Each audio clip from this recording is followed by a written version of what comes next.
हाय दोस्तों, मेरा नाम है सदाकत अली और आप देख रहे हैं मेरा channel movies drama reviews for you. दोस्तों, आज मैं आपके लिए लेकर आया हूँ चेहरे मूवी की एक्सप्लेनेशन और रिव्यू।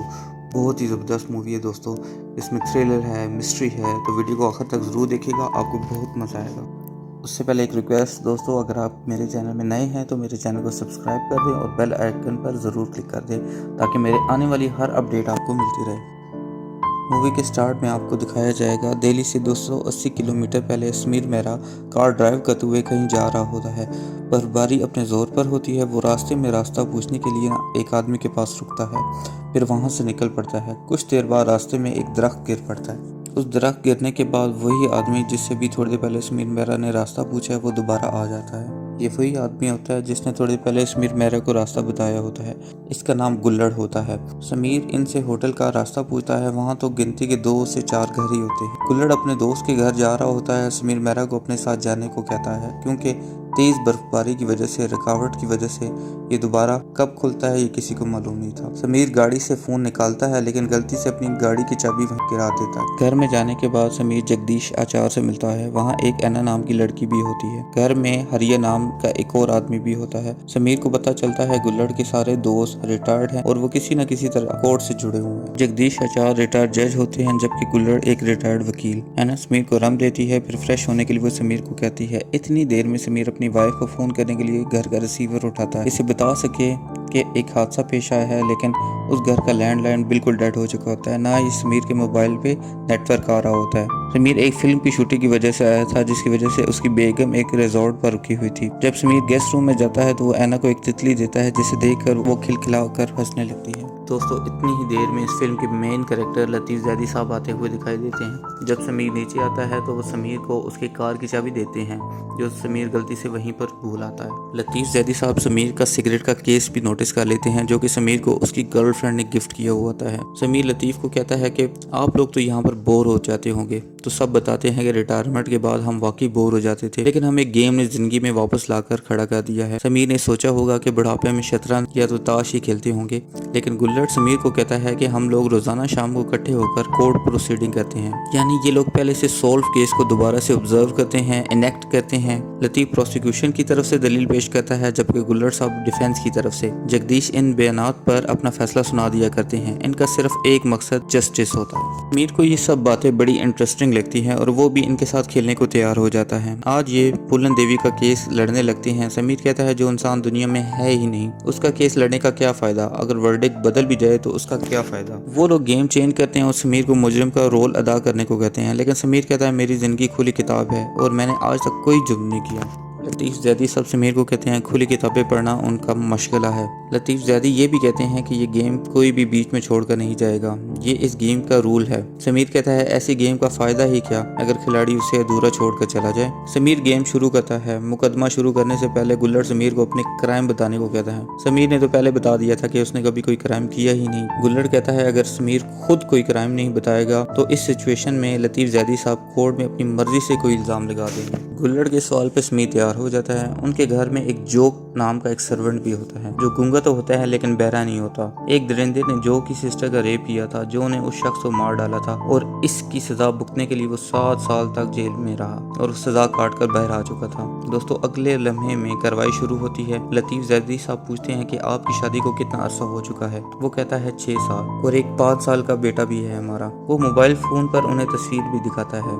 लतीफ़ ज़ैदी समीर से पूछते हैं खराब मौसम की वजह से आपकी बेगम ने आपको बाहर जाने से रोका तो होगा, लेकिन समीर कहता है रोका तो था, लेकिन जब मैंने बताया कि करोड़ों की एक डील है तो उसने मुझे नहीं रोका। समीर ये भी बताता है कि वो एक एड एजेंसी का चीफ है। क्वालिफिकेशन के पूछने पर समीर बताता है कि हाई स्कूल की कंप्लीशन के दौरान ही उसके वालिद साहब की डेथ हो गई थी, इसलिए उसने अपनी पढ़ाई के साथ एक प्रॉपर्टी डीलर के साथ काम करना शुरू कर दिया था। प्रॉपर्टी डीलर के बारे में वो बताता है कि वो सनराइज की एक बड़ी फर्म में काम करता है। इसमें बहुत सी डील होती हैं। चीफ अपना नाम छुपाने की वजह से सारी डील मेरे नाम पर करता है और इसका अच्छा खासा कमीशन उसे मिलता है। समीर ये भी बताता है कि अभी वो जिस कंपनी का चीफ है उस कंपनी का पहला चीफ 1 माह पहले एक हादसे में मारा गया था। लतीफ़ ज़ैदी साहब इस मर्डर का इल्ज़ाम समीर मेहरा पर लगाते हैं और कहते हैं कि जज साहब 3 बेनात की बुनियाद पर समीर मेहरा ही मुल्जिम है। नंबर 1, उसकी मौत से सबसे ज्यादा फायदा इसी को पहुंचता है। नंबर 2, इसका एक मोटिव भी था कि ये CEO बन सके। नंबर 3, समीर मेहरा ने ये मुझे सब कुछ इनसेंसिटिव वे में बताया है और ऐसा भी लग रहा है कि उस चीफ की मौत से सबसे ज्यादा खुशी समीर मेहरा को ही हुई है। जज लतीफ जैदी को कहता है कि अगर आप इस बात को साबित नहीं कर पाए तो आप आइंदा इस कोर्ट में कोई केस नहीं लड़ पाएंगे और इसके लिए लतीफ जैदी तैयार भी हो जाते हैं। इतनी ही देर में लंच ब्रेक होती है और लंच ब्रेक में समीर कहता है मर्डर चार्ज, क्या ये कुछ ज्यादा ही नहीं हो गया। इसे इस बात का इंकशाफ उस वक्त हुआ था कि हरिया रिटायर होने से पहले एक जल्लाद भी था और वो अपने इस बैग से फांसी का फंदा निकाल कर इसे दिखाता भी है। लंच ब्रेक के बाद कोर्ट प्रोसीडिंग दोबारा शुरू की जाती है। लतीफ जैदी साहब समीर से उसकी पहले चीफ ओसवाल की बेगम का नाम पूछते हैं। वो बताता है उसका नाम नताशा है। लतीफ जैदी साहब कहते हैं कि मैंने आपके पास एक गोल्ड सिगरेट केस भी देखा था जिस पर लिखा हुआ था with love from NO, mean आपकी गर्लफ्रेंड वही है। NO का मतलब नताशा ओसवाल है, मतलब इतना कीमती तोहफा उन्होंने आपको दिया है, मतलब उन दोनों का अफेयर चल रहा था। समीर बताता है कि वो नताशा से एक बार में मिला था जहाँ पर उसकी इयररिंग गिर गई थी। वो उसे लटाने के लिए उसके पास गया तो वो और ड्रंक थी। वो उसे घर छोड़ने जा रहा था लेकिन उसने उसे उसके फार्म हाउस में जाने को कहा। वहाँ जाकर स्विमिंग की और हमारी दोस्ती बढ़ने लगी। इसने अपने हस्बैंड के बारे में मुझे कुछ नहीं बताया था। नताशा ने अपने हस्बैंड के बारे में बस यही कहा था कि उसके हस्बैंड बिजनेस टूर पर रहते हैं। नताशा और समीर डेट करने लगते हैं। एक दिन उसे पता चलता है कि नताशा उसके बॉस की बेगम है और इसी वजह से नताशा से मिलना छोड़ देता है कि कहीं उसकी नौकरी ही ना चली जाए। कुछ दिनों बाद समीर जब अपनी फैमिली के साथ टाइम स्पेंड कर रहा होता है तो नताशा का उसे फोन आता है और वो उसे फार्म हाउस पर बुलाती है। समीर जब उसके फार्म हाउस पर पहुंचता है तो क्या देखता है कि डोर अंदर से लॉक है और रूम लाइट खुद से ऑन ऑफ हो रही है। दीवार पर लांग कर जब वो अंदर जाता है तो नताशा को बंधा हुआ पाता है। वो उसके मुंह से टेप उतारता है और आजाद कर देता है। नताशा उसे कहती है अगर तुम ना आते तो मैं तड़प कर मर जाती और किसी को भी पता ना चलता। नताशा समीर को बताती है कि कैसे उसका हस्बैंड उसे टॉर्चर करता है और वो उसे मारना चाहती है, लेकिन समीर उसे मना करता है कि ऐसा करने से तुम्हें फांसी हो सकती है। समीर के आर्गुमेंट्स पे लतीफ जैदी साहब कहते हैं कि इसीलिए तुमने मिस्टर ओसवाल को मार डाला कि तुम नताशा को हासिल कर सको, लेकिन समीर कहता है वो एक नेचुरल डेथ थी। उसे गोल्फ खेलते वक्त हार्ट अटैक आया था। इत्तेफाक से एक में इम्पोर्टेंट फाइल उसे हैंड ओवर करने गया हुआ था। डॉक्टर के बुलाने से पहले ही वो मर चुका था। दोस्तों यहाँ पर बड़ा इंटरेस्टिंग सा पॉइंट लतीफ जैदी साहब नोट करते हैं। वो कहते हैं जिस दिन समीर नताशा को बचाने गया था उसे मालूम हो गया था कि मिस्टर ओसवाल को दिल का आर्जा है और उन्हें एक हार्ट अटैक आ चुका है। इसलिए समीर ने अपना और नताशा का एक एडल्ट फोटोशूट ले लिया था और गोल्फ खेलने के दौरान मिस्टर ओसवाल को उसने वो फोटो भेजा जिसे देखकर उन्हें हार्ट अटैक आया और वो मर गया। लतीफ जैदी ने समीर का फोन अनलॉक करते हुए सेंड मैसेज से वो एडल्ट फोटोशॉप जज को दिखा दिया था जो समीर ने ओसवाल को सेंड किया था। लतीफ जैदी ने समीर को उसका फोन अनलॉक करते हुए देख लिया था, इसीलिए उसे उसका पासवर्ड भी पता था। समीर ये देख के भड़क जाता है और वो बेबस था, लिहाजा उसने सब कुछ सच बता दिया कि कैसे नताशा ने ओसवाल को धोखा दिया। ये सारा प्लान उसी का था।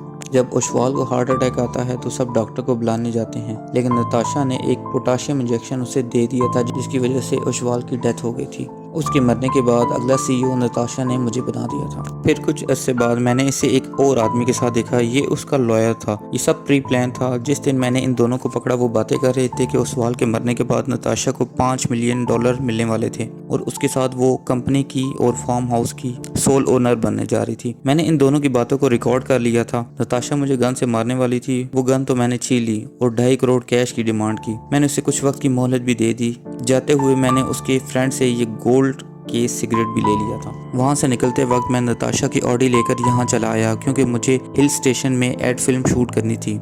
लतीफ जैदी साहब समझ जाते हैं कि नताशा ने कैश का इंतजाम कर लिया होगा, इसलिए वो मौसम ख़राब होने के बावजूद खाली बैग लेकर निकल रहा था और यहाँ आकर फंस गया। इसके बाद जज कुछ देर के लिए कोर्ट एडजॉर्न करते हैं तो समीर नोटिस करता है कि घर के तमाम दरवाजों पर ताला लगा दिया गया है। सिर्फ ऐना के अलावा सब ऊपर चले जाते हैं। ऐना के पास गेट की चाबी होती है। समीर उसे झूठ बोलता है कि वो इनोसेंट प्रूफ हो चुका है, इसलिए दरवाजे खोल दिए जाएं, लेकिन ऐना उससे पहले जज से कंफर्म करना चाहती है। समीर परेशान हो जाता है। ऐना बेसिकली जो की बहन होती है जो उस रेप केस के बाद डिप्रेशन में चली जाती है और 4 साल मेंटल हॉस्पिटल में रह चुकी होती है। लतीफ जैदी और उसके दोस्तों की वजह से वो दोबारा वापस आती है। जब समीर वहाँ से भागने की कोशिश करता है तो ऐना का भाई जो उसे रोक लेता है। कोर्ट की कार्रवाई फिर से शुरू की जाती है। गुल्लड़ दलील रखता है कि उसका क्लाइंट बेकसूर है क्योंकि उसने सब कुछ कोर्ट के सामने सच सच बता दिया है। सिर्फ प्यार के हाथों मजबूर होकर वो उसके प्लान में फंस चुका है। लतीफ जैदी साहब कहते हैं अगर कोई शख्स क्राइम करने के बाद एडमिट क्राइम क्राइम करे तो वो इनोसेंट नहीं रहता और क्राइम में नताशा और समीर दोनों के बराबर कसूरवार हैं। उस वक्त मोबाइल बटन जो समीर ने दबाया था वो एक पिस्टल ट्रिगर से कम नहीं। समीर ने प्यार का नहीं बल्कि अपने एम्बिशन के लिए